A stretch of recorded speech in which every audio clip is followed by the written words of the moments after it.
안녕하세요. 멘탈케어입니다. 여러분 혹시 살면서 이런 소리 한 번쯤 들어보셨나요?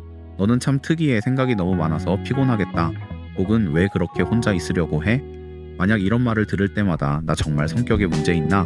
사회성이 결여됐나? 라고 고민하셨다면 오늘 제가 여러분의 인생을 송두리째 바꿔놓을 아주 기쁜 소식을 가져왔습니다. 결론부터 말씀드릴게요. 당신은 틀린 게 아닙니다. 당신의 뇌가 남들보다 너무 고성능이라 평범한 세상의 기준과 자꾸 충돌하는 것뿐입니다. 쉽게 말해 당신은 최신형 슈퍼컴퓨터인데 주변 사람들은 당신에게 지뢰찾기나 하라고 강요하고 있는 꼴이죠. 렉이 걸리겠어요? 안 걸리겠어요? 오늘 영상의 제목은 바로 이겁니다. 당신이 이상한 사람 취급받는 진짜 이유, 상위 1% 천재들의 소름 돋는 습관. 오늘 저는 단순히 위로를 하려는 게 아닙니다. 심리학적 연구와 실제 천재들의 사례를 통해 왜 당신이 남들 잘 때 깨어있고 혼자 중얼거리며 사소한 걸로 밤을 새우는지 그 소름 돋는 진실을 낱낱이 파헤쳐 드릴 겁니다. 자, 오늘 뼈 좀 맞을 준비 되셨죠? 아프면 댓글로 화내셔도 되니까 일단 제 이야기부터 끝까지 들어보시죠. 첫 번째 순서로 우리 고지능자들이 처한 비극 평균의 함정에 대해 이야기해 보겠습니다. 우리는 어릴 때부터 사회성이라는 단어에 거의 가스라이팅을 당하며 삽니다. 무조건 친구들과 잘 어울려야 하고 적당히 고개를 끄덕여야 하며 질문은 선생님이 시킬 때만 해야 하죠. 그런데 말입니다. 진짜 지능이 높은 사람들에게 이건 거의 고문입니다. 고지능자의 뇌는 근본적으로 세상을 의심하고 탐구하도록 설계되어 있거든요. 남들은 날씨 좋다 하고 넘어갈 때 여러분은 구름의 밀도를 생각합니다. 남들이 그냥 시키는 대로 해라고 할 때 여러분은 이 방식이 왜 비효율적인지 머릿속으로 시뮬레이션 열바퀴를 돌리고 있죠. 이때 주변의 반응은 늘 똑같습니다. 너 참 피곤하게 산다. 하지만 기억하세요.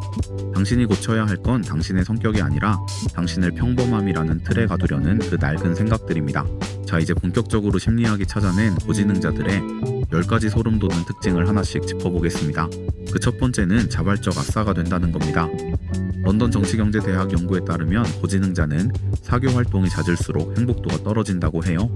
세계 최고의 부자이자 기술로 현대인의 삶을 바꾼 마이크로소프트의 빌 게이츠가 1년에 2번씩 생각 주간을 선포하고 오두막에 숨어버리는 것도 같은 맥락이죠. 이건 단순히 숫기가 없어서 혼자 있는 게 아닙니다. 지능이 높을수록 뇌의 기본 설정 자체가 복잡한 아이디어를 연결하는 데 특화되어 있거든요. 남들이랑 수다 떨면 이 소중한 에너지가 밖으로 분산되니까 뇌가 본능적으로 야 시끄러워 나 생각 좀 해야 하니까 다 나가라고 외치는 겁니다. 빌 게이츠의 고립은 뇌의 연산 능력을 100% 가동하기 위한 일종의 냉각 시스템 가동이라고 보시면 됩니다. 두 번째 특징은 병적인 호기심입니다. 인류 역사상 가장 다재다능한 천재로 꼽히는 레오나르도 다빈치는 딱따구리의 혀가 어떻게 생겼는지를 노트에 적으며 밤을 지새웠습니다. 천재들은 사물의 껍데기가 아니라 알맹이에 집착합니다. 다빈치가 딱따구리 혀에 집착한 건 단순히 한가해서가 아니라 그 독특한 구조가 충격 흡수 장치나 비행체 설계에 힌트를 줄 수 있다고 믿었기 때문이죠. 남들이 원래 그래 하고 지나갈 때 이들은 왜 하필 이 방식이어야만 했을까라는 근본적인 인과관계를 해킹하려 듭니다. 세 번째는 혼잣말의 고수라는 점입니다. 현대 전기 시스템의 기틀을 마련한 시대를 앞서간 발명가 니콜라 테슬라도 발명품을 설계할 때 머릿속 설계도와 대화했습니다. 혼잣말은 추상적인 생각을 소리내어 데이터화하는 과정입니다. 머릿속 생각을 밖으로 꺼내면 뇌는 이걸 남의 말처럼 객관적으로 듣게 되고 더 날카롭게 비판하고 다듬을 수 있게 되죠. 테슬라가 허공에 대고 말을 걸며 설계를 검토했던 건 사실 자신의 뇌를 외부 모니터와 연결해 피드백을 주고받는 가장 스마트한 방식이었습니다. 네 번째, 그들은 늘 난 무식하다라고 말합니다. 서양 철학의 기초를 다진 성인 소크라테스가 말한 지적 겸손함이죠. 여기서 우리가 꼭 짚고 넘어가야 할 심리학 개념이 하나 있습니다. 바로 더닝크루거 효과입니다.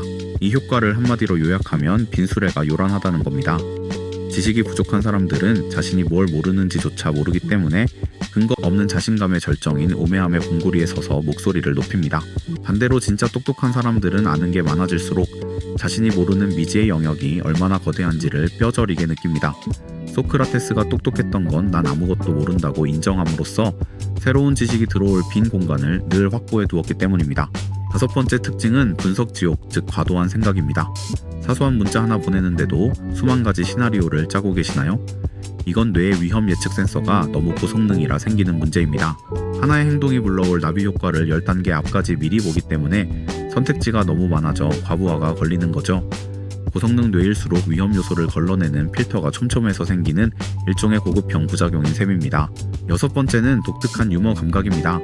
현대 물리학의 아버지이자 창의적 사고의 아이콘인 알베르트 에인슈타인이 왜 장난꾸러기였을까요? 유머는 전혀 상관없어 보이는 두 가지 상황을 빛의 속도로 연결해서 반전을 만드는 고도의 두뇌 게임입니다. 뇌회로가 유연하고 빨라야 세련된 농담이 나오죠.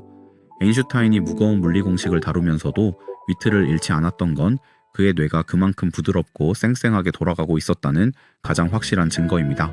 일곱 번째, 그들은 아주 유연한 변덕쟁이입니다. 아마존을 제국으로 키워낸 집요한 경영자 제프 베이조스는 똑똑한 사람일수록 자기 의견을 자주 바꾼다고 했습니다. 지능이 낮은 사람은 자기 고집을 자존심이라고 생각하지만 고지능자는 자기 의견을 언제든 갈아 끼울 수 있는 소프트웨어라고 생각합니다. 베이조스가 수시로 결정을 뒤집는 건 더 나은 데이터라는 최신 업데이트 파일이 들어왔을 때 낡은 버전을 미련 없이 삭제하는 천재적인 유연성입니다. 여덟 번째는 올빼미족 기질입니다. 인간은 원래 낮에 활동하게 설계됐죠. 하지만 고지능자는 본능적으로 남들이 안 하는 것, 즉 비전통적 환경에 끌립니다. 모두가 잠든 고요한 밤은 방해꾼이 없어서 예민한 고지능자의 뇌가 온전히 집중할 수 최고의 골든타임이 됩니다. 밤에 아이디어가 샘솟는다면 당신은 진화의 경계를 확장하는 선구자 유전자를 가진 겁니다. 아홉 번째, 말하기보다 관찰하기를 좋아합니다. 전설적인 투자의 귀재이자 통찰력의 소유자인 워런 버핏처럼요. 이들은 말을 뱉는 것보다 정보를 수집할 때 도파민이 터집니다. 워런 버핏은 대화할 때 상대의 말투 단어, 무의식적인 손짓까지 몽땅 데이터로 읽어냅니다.